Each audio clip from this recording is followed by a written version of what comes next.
नमस्कार दोस्तों।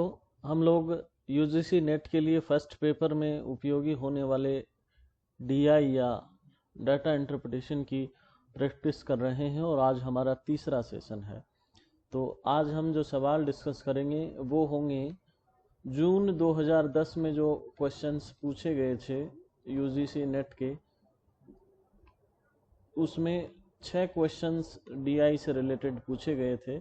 उन सभी सवालों को आज हम हल करेंगे। तो चलिए शुरुआत करते हैं।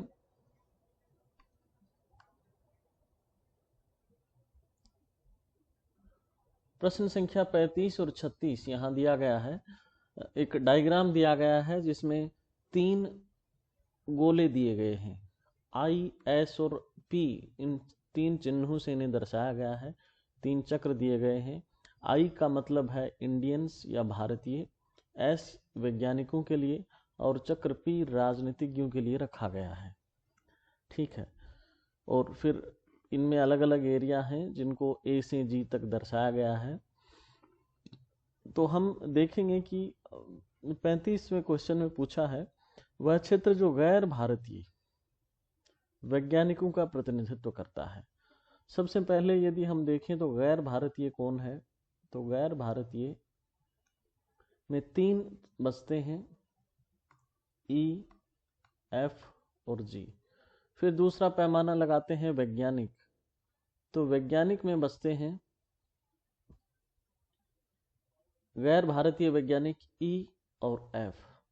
ठीक है, ये कट जाता है। फिर हम ऑप्शन चेक करते हैं कि ई और एफ में से कौन सा ऑप्शन दे रखा है। तो हम देखते हैं कि ऑप्शन ए जो है इसमें एफ दे रखा है, ई कहीं भी नहीं है। तो एफ जो है किसका प्रतिनिधित्व करता है, एफ में जो भी आएंगे वो सारे गैर भारतीय होंगे और सारे वैज्ञानिक होंगे। फिर प्रश्न संख्या 36 में चलते हैं। वह क्षेत्र जो राजनीतिज्ञों का प्रतिनिधित्व करता है, पी करता है राजनीतिज्ञों का प्रतिनिधित्व। भारतीय भी हैं, भारतीयों के लिए आई आता है। ठीक है, और वैज्ञानिक भी हैं और वैज्ञानिकों के लिए एस आता है। तो हमें उस एरिया की तलाश करनी है जहां पी भी है, आई भी है और एस, तीनों वृत्तों का जो सम्मिलित क्षेत्र है, तीनों वृत्तों का जो कॉमन एरिया है वो यहाँ हमें देखना है। तो तीनों वृत्तों का कॉमन एरिया है ए। ए में आई, एस और पी तीनों वृत्त मिल रहे हैं। तो हमारा जो सही उत्तर होगा वो हो जाएगा ए, जो कि दे रखा है ऑप्शन सी में। ठीक है, अगले क्वेश्चन पर चलते हैं। प्रश्न संख्या 37। प्रश्न संख्या 37 में दे रखा है किसी नगर की जनसंख्या को समय के साथ ग्राफ के रूप में दिखाया गया। एक तरफ जनसंख्या है, एक तरफ समय है वर्ष के रूप में। तो इसमें पूछा है कि इससे क्या निष्कर्ष हम लोग निकाल सकते हैं। पहला निष्कर्ष की जनसंख्या घातीय रूप में बढ़ती है। घातीय रूप में बढ़ने का मतलब 2 है। पहली साल फिर 4 हुई, फिर 4 की घात 2 16 हुई, फिर 16 की घात 2, इस प्रकार से स्क्वायर या होती जाएगी, मल्टीप्लाई होती जाएगी। तो ऐसा हम नहीं देख रहे हैं, यहाँ तक घातीय रूप में बढ़ती है लेकिन इसके बाद फिर ये स्थिर सी होने लगती है। ठीक है, एक केंद्रीय रूप में बढ़ती है, एक ही केंद्रीय रूप में बढ़ती है ऐसा भी नहीं है, पैराबोलिक फैशन में नहीं बढ़ रही है। जनसंख्या प्रारंभ में रेखीय रूप से बढ़ती है फिर स्थिर हो जाती है। तो ये कैसे होगा, प्रारंभ में रेखीय रूप से बढ़ना और स्थिर हो जाना। इसको यदि हम आपको समझाऊं कि क्या होगा, तो प्रारंभ में रेखीय रूप में ऐसे बढ़ेगी और फिर स्थिर हो जाएगी। क्या ऐसा है हमारा ग्राफ? तो हमारा ग्राफ ऐसा भी नहीं है। तो हमारा ग्राफ कैसा है, जनसंख्या प्रारंभ में घातीय रूप में बढ़ती है। प्रारंभ में 2 दूनी 4 दूनी 16, ऐसे ये होगा। 4 चौका 16, 2 दूनी 4, 4 चौका 16, फिर 16 को 16 से और मल्टीप्लाई करेंगे इस प्रकार, और इसके बाद ये थोड़ी स्थिर होने लगती है। इस प्रकार का ग्राफ हमारा दे रखा है, ये स्थिरता की ओर प्राप्त करती जाती है। तो ऑप्शन डी इसमें सही हो जाएगा। प्रारंभ में घातीय रूप से बढ़ती है लेकिन फिर ये स्थिरता की ओर बढ़ती हुई चली जाती है। ठीक है, तो प्रश्न संख्या 35, 36 और 37 को हमने हल किया। आगे चलते हैं प्रश्न संख्या 38 to 40। 38 से 40 तक का हम देखते हैं क्या करना है हमें। तो यहाँ एक चार्ट दे रखा है। चार्ट में लकड़ी के लट्ठों की कीमत को प्रति क्यूबिक मीटर से दिखाया गया है, यानी पर क्यूब मीटर का कितना रुपया लगता है वो दिखाया गया है। फिर प्लाईवुड और आरा लकड़ी को प्रति टन के हिसाब से, 1 टन प्लाईवुड और 1 टन आरा लकड़ी का कितना रुपया लगेगा, ये यहाँ दिखाया गया है। यदि हम प्लाईवुड की देखें तो प्लाईवुड ये इस प्रकार से एक सर्कल बना रखा है, सबसे नीचे ये प्लाईवुड है। थोड़ा सा मैं और बड़ा करके दिखाता हूँ आपको।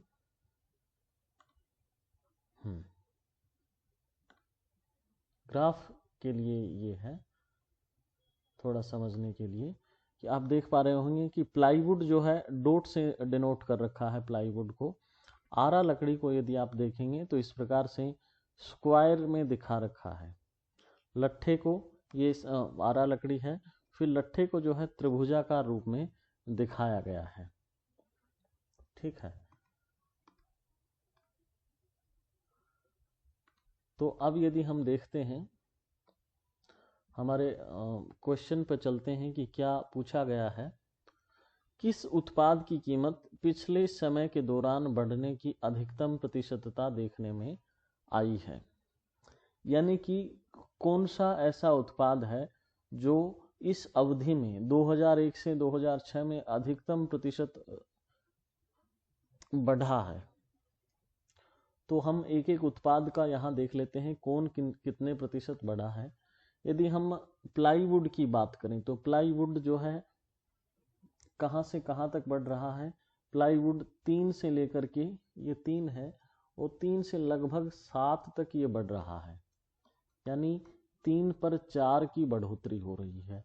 यदि हम इसको प्रतिशत में देखेंगे तो 3 के लिए है 4, 1 के लिए होगा 4/3 और 100 के लिए होगा गुना 100। यानी इसको यदि हम सोल्व करेंगे तो 133% बढ़ोतरी आएगी प्लाईवुड में। ठीक है, प्लाईवुड में जो बढ़ोतरी आएगी वो 133% होगी। इसी प्रकार यदि आरा लकड़ी की बढ़ोतरी को देखेंगे तो आरा लकड़ी 10 से लेकर के और बढ़ रही है 18 तक। तो ये तो सीधा सीधा है, 10 पर बढ़ोतरी हो रही है 8 की, तो कुल 80% बढ़ोतरी हो गई। ठीक है, यानी कि आरा लकड़ी पर बढ़ोतरी 80% है। फिर अगला हम देखते हैं लकड़ी के लट्ठे में कितनी बढ़ोतरी हो रही है। तो लकड़ी का लट्ठा 18 से लेकर के और 21 तक जा रहा है। 18 से 21 तक जा रहा है। 18 पर 3 की वृद्धि हो रही है, तो 1 पर कितनी वृद्धि होगी, 3/18, और 100 पर कितनी वृद्धि होगी ये हम निकाल लेंगे। 100, ये 6 कट जाएगा, 100/6 लगभग 16 पॉइंट कुछ यहाँ हो वृद्धि आएगी, 16 पॉइंट समथिंग। ठीक है, यहाँ आप देखिए सबसे ज्यादा बढ़ोतरी कहाँ हो रही है। लकड़ी के लट्ठे की 16% है, 80%, और प्लाईवुड की 133% है। तो इसका जो सही आंसर होगा वो प्लाईवुड होगा। ठीक, अगले क्वेश्चन पे चलते हैं। अगला हमारा सवाल है कि लकड़ी के लट्ठे के प्रति क्यूबिक मीटर की कीमत में अधिकतम बढ़ोतरी की प्रतिशतता क्या होगी। लकड़ी का लट्ठा कौन सा है, ये त्रिभुज वाला लकड़ी का लट्ठा है जिसे त्रिभुज के रूप में डिनोट किया गया है। तो लकड़ी के लट्ठे में प्रति क्यूबिक मीटर की अधिकतम बढ़ोतरी कब हो रही है। यदि 2001 से 2002 के दौरान देखें तो लगभग 18 से 19 तक, 2001 से 2 के बीच में 19 से 21 तक, यानी पहले साल 1 की बढ़ोतरी, दूसरे साल 2 की, फिर कमी आती है, फिर 3 से 4 में 3 की बढ़ोतरी, यानी सर्वाधिक बढ़ोतरी जो है यही देखने को मिलती है। अब इसको प्रतिशत के रूप में देखेंगे। प्रतिशत के रूप में यदि हम देखें तो प्रतिशत 18 से और 21 तक जा रहा है, यानी 18 पर 3 की बढ़ोतरी हो रही है। और 1 पर कितनी बढ़ोतरी होगी, तो 3/18, और यही बढ़ोतरी 100 पर कितनी होगी, तो गुना 100। वही 16 दशमलव समथिंग आएगा। तो हम देखते हैं हमारे आंसर में क्या है। तो ये राउंड फिगर में यहाँ 16 तो नहीं है, लेकिन 16 के जो सबसे नज़दीकी ऑप्शन है वो 18 है। लगभग मान ये दे रखे हैं, तो 18% बढ़ोतरी यहाँ देखने को मिलेगी। चलिए अगले सवाल में चलते हैं। किस वर्ष प्रथम 2 उत्पादों के मूल्यों में वृद्धि हुई है? प्रथम 2 उत्पादों के मूल्यों में वृद्धि हुई है और तृतीय उत्पाद की कीमत में वृद्धि कब हुई है? अब ये थोड़ा सा अटपटा सवाल है, क्या सेंस निकल रहा है? तो हम इसको 2 तरीके से करके देखते हैं। एक तो ये मान लेते हैं कि 2 उत्पादों की वृद्धि में और तीसरे उत्पाद तीनों की कीमत में वृद्धि हुई है। हालांकि यहाँ कम आना चाहिए था, लेकिन अब जैसा लिखा गया है वैसा मानते हुए हम इसको एक बार करते हैं। यानी इसमें लिखा गया है कि प्रथम 2 उत्पादों की कीमत में वृद्धि और तीसरे की उत्पाद में कीमत में भी वृद्धि, तीनों की उत्पाद में वृद्धि कब देखने को मिल रही है? पहला तरीके से हम ये सोल्व करते हैं। तो 2000 में देखेंगे तो 2000 से 2001 के दौरान प्लाईवुड और आरा लकड़ी की कीमतें स्थिर हैं, केवल एक ही में वृद्धि हो रही है। इसी प्रकार 2001 से 2002 के दौरान देखेंगे तो तीनों उत्पादों की कीमत में यहाँ बढ़ोतरी हो रही है।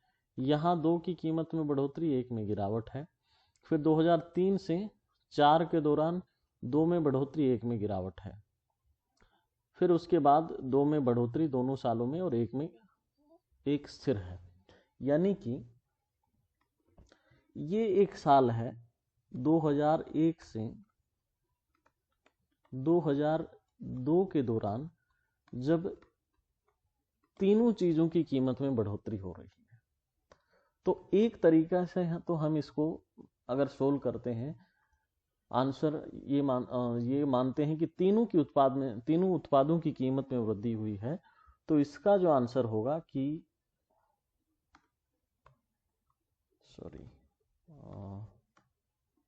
2001 से 2002 के दौरान, तो ऐसा कोई ऑप्शन यानी 2002 बी ऑप्शन जो है इस हिसाब से, इस नज़रिए से सही होगा। अगर दूसरा नज़रिया हम ये मान के चलें कि यहाँ कब की बजाय कम लिखा होगा, तो यानी कि प्रथम 2 उत्पादों में वृद्धि और तीसरे में कमी, तो ऐसा कब हो रहा है, इस चीज को भी हम देख लेते हैं। ठीक है, पहली साल में ऐसा नहीं है, दूसरे साल में भी ऐसा नहीं है, तीसरे में भी ऐसा नहीं है। यदि 2003 से 4 के दौरान आप देखते हैं तो 1 में बढ़ोतरी, 2 में बढ़ोतरी, तीसरे में कमी हो रही है। यानी प्रथम 2 उत्पादों की कीमत में बढ़ोतरी हो रही है और तीसरे में कमी हो रही है। लकड़े की लट्ठे और आरा लकड़ी की कीमत में बढ़ोतरी के साथ साथ प्लाईवुड की कीमत में कमी हो रही है।